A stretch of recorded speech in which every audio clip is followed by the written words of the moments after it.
Πορεία προς την Ανάσταση. Ο Ιωάννης νίσταζε πάρα πολύ. Μάταια προσπαθούσε να κρατήσει τα μάτια του ανοιχτά. Στεναχώρια μεγάλη βασάνιζε την καρδιά του. Κοίταξε τους υπόλοιπους μαθητές τριγύρω. Όλοι κοιμόντουσαν. Πριν λίγο είχαν βγει από το σπίτι που δείπνησαν με τον Κύριό τους, τον Ιησού. Τώρα εκείνος είχε απομακρυνθεί για να προσευχηθεί μόνος. Τι πράγματα ήταν αυτά που τους είπε! Πρώτα τους έπλυνε τα πόδια. Αυτός, ο διδάσκαλος και προφήτης, έπλυνε τα δικά τους πόδια. Κι ύστερα πήρε το ψωμί, τον άρτο και τους είπε: «Φάτε από αυτό, είναι το σώμα μου». Και ύψωσε το ποτήρι με το κρασί και είπε: «Πιείτε από αυτό όλοι, είναι το αίμα μου». Να επαναλαμβάνετε αυτή την πράξη σε ανάμνησή μου. Γιατί τους μίλησε έτσι? Τι επρόκειτο να πάθει? Ύστερα τους είπε ότι κάποιος από εκεί θα τον προδώσει. Ο Ιούδας, μα πού να ήταν τώρα? Κρύος άνεμος φύσηξε. Ο Ιωάννης τυλίχτηκε πιο σφιχτά, καθώς τα μάτια του έκλειναν και πάλι από την ίστα. Δυνατές φωνές τους ξύπνησαν όλους. Άνθρωποι, στρατιώτες και υπηρέτες με όπλα είχαν περικυκλώσει το μέρος. «Ποιον ψάχνετε?» ρώτησε ήρεμα ο Κύριος. «Τον Ιησού τον Ναζωραίο». «Εγώ είμαι. Αφήστε αυτούς να φύγουν». Τον άρπαξαν και τον οδήγησαν στον αρχιερέα. Ξοπίσω του ο Ιωάννης και ο Πέτρος ακολουθούσαν, ενώ οι υπόλοιποι μαθητές έτρεξαν να κρυφτούν. Όλα έγιναν τόσο γρήγορα. Έφτασαν στην αυλή ίσα που είχε ξημερώσει. Ο Πέτρος έμεινε εκεί έξω, ενώ ο Ιωάννης κατάφερε να μπει στο σπίτι. «Πες μας», άκουσε τον αρχιερέα να φωνάζει, «στα αλήθεια λες πως είσαι ο Υιός του Θεού?» «Ναι», απάντησε ο Ιησούς. Οργισμένος ο αρχιερέας έσκεσε τα ρούχα του και φώναξε: «Δεν έχουμε ανάγκη από μάρτυρες. Τον ακούσατε όλοι. Αμέσως τον Πιλάτο». Είχε ξημερώσει. Ο Ιωάννης είδε τον Πέτρο έξω να κλαίει. Μα τι γινόταν? Έτρεξε πίσω από τον Κύριο. Οι Ρωμαίοι στρατιώτες τον χλέβαζαν, τον κορόιδευαν, τον χτυπούσαν. Έφτασαν έξω από το πρετόριο. Πλήθος είχε μαζευτεί εκεί.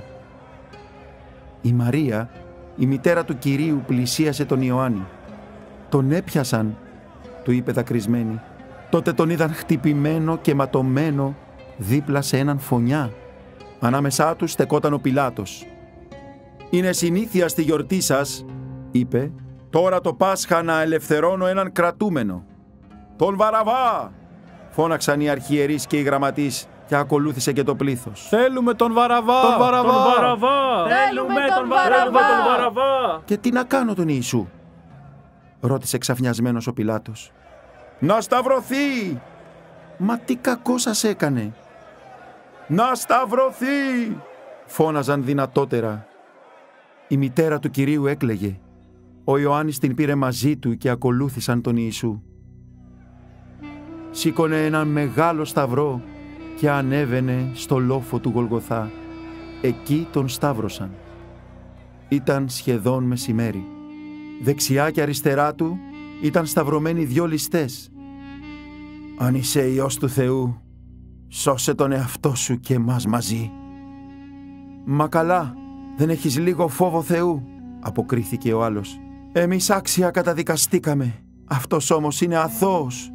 Κύριε, θυμήσου στη βασιλεία σου». «Αλήθεια σου λέω», απάντησε ο Κύριος, «σήμερα θα είσαι μαζί μου στον παράδεισο». Και ύστερα φώναξε δυνατά: «Πατέρα, στα χέρια σου αφήνω το πνεύμα μου». Και εξέπνευσε. Ένας δυνατός σεισμός συντάραξε όλη την πόλη. Τα μνημεία έσπαγαν, ενώ η μεγάλη κουρτίνα στο ιερό του ναού σκίστηκε από πάνω μέχρι κάτω. Όλοι τρομοκρατήθηκαν. Ο λαός και οι στρατιώτες έτρεξαν να φύγουν καθώς το σκοτάδι πλημμύριζε τα πάντα.